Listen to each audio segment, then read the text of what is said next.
Assalamualaikum warahmatullahi wabarakatuh. Izin memperkenalkan diri, saya Amanda Resa Adila dengan NIM 202440640556, kelas 4D.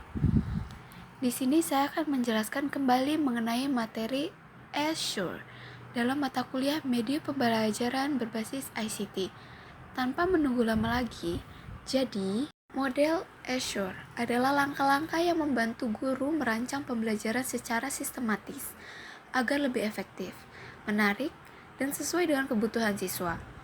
Nah, model ini terdiri dari 6 tahap yang saling berhubungan.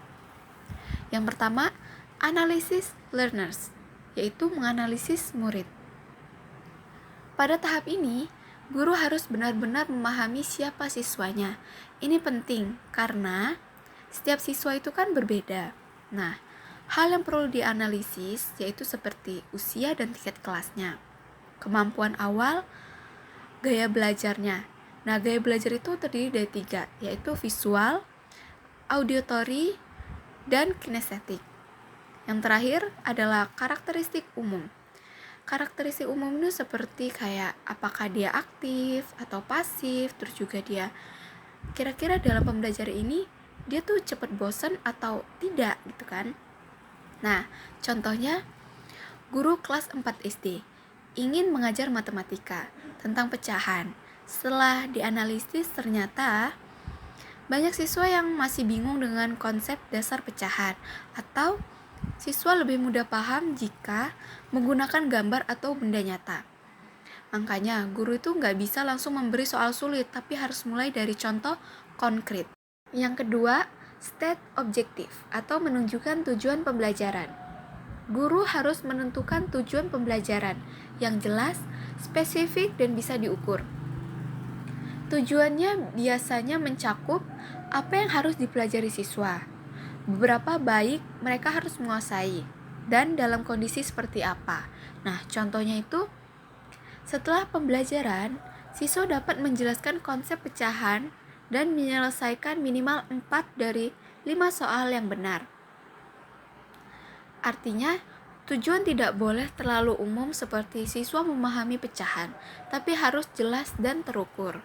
Select methods, media, dan materials, yaitu memilih metode, media, dan bahan ajar. Di tahap ini, guru memilih cara mengajar yang paling sesuai. Nah, biasanya yang dipilih itu kayak metode ceramah, diskusi, tanya jawab, atau praktik. Nah, kalau media itu bisa media gambar, video, atau alat peraga. Kalau bahan ajar seperti buku, LKS, atau modul. Nah, contohnya kalau metode diskusi kelompok. Kalau media itu seperti gambar pizza untuk menjelaskan pecahan. Kalau bahan ajar biasanya lembar kerja siswa. Artinya pemilihan ini harus disesuaikan dengan kondisi siswa, bukan yang asal pilih. Yang keempat, outlets, media, and material, yaitu menggunakan media dan bahan ajar. Setelah memilih, guru harus menggunakannya dengan baik dan terencana. Langkahnya, yang pertama itu mengecek kesiapan alat atau medianya. Yang kedua, menyiapkan kelas. Ini penting ya. Terus yang ketiga, menggunakan media saat mengajar. Nah, contohnya itu guru membawa gambar pizza, lalu menjelaskan kalau pizza ini dibagi 4 dan kamu makan 1, berarti kamu makan 1/4. Artinya, media membantu siswa memahami hal yang abstrak menjadi lebih nyata. Yang kelima, require learner participation, yaitu melibatkan siswa secara aktif. Nah, untuk pembelajaran tidak boleh hanya satu arah. Siswa itu harus aktif terlibat. Nah, bentuk keterlibatannya itu kayak diskusi, kerja kelompok, presentasi, atau latihan soal. Contohnya itu siswa dibagi kelompok dan diberi tugas membagi gambar kue menjadi beberapa bagian, lalu menjelaskan hasilnya di depan kelas. Jadi itu yang membuat siswa itu aktif, karena kita melibatkan siswa dalam pembelajaran. Artinya, semakin aktif siswa, semakin mudah mereka memahami dan mengingat materinya. Yang keenam, evaluation and revisi atau evaluasi dan perbaikan. Nah, ini adalah tahap terakhir, yaitu bagaimana cara menilai hasil pembelajaran dan melakukan perbaikan. Yang perlu dievaluasi adalah apakah tujuannya sudah tercapai. Terus juga apakah metode yang digunakan ini sudah efektif dan apakah siswa memahami materi yang sudah diberikan oleh gurunya. Contohnya itu tuh bisa melakukan tes dan ternyata masih banyak siswa yang salah.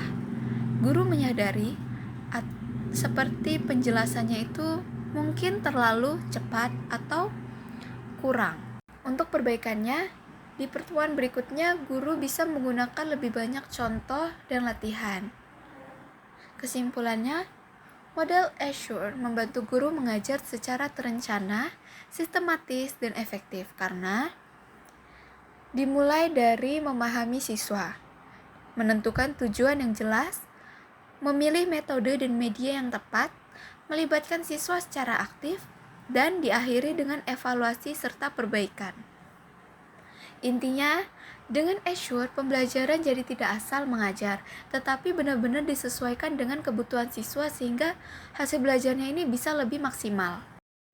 Sekian, mungkin hanya itu yang bisa saya sampaikan dalam pengulasan kembali tentang materi Azure dalam mata kuliah media pembelajaran berbasis ICT. Mungkin jika ada salah dalam tutur kata dan penjelasannya, tolong dimaafkan. Saya akhiri, wassalamualaikum warahmatullahi wabarakatuh.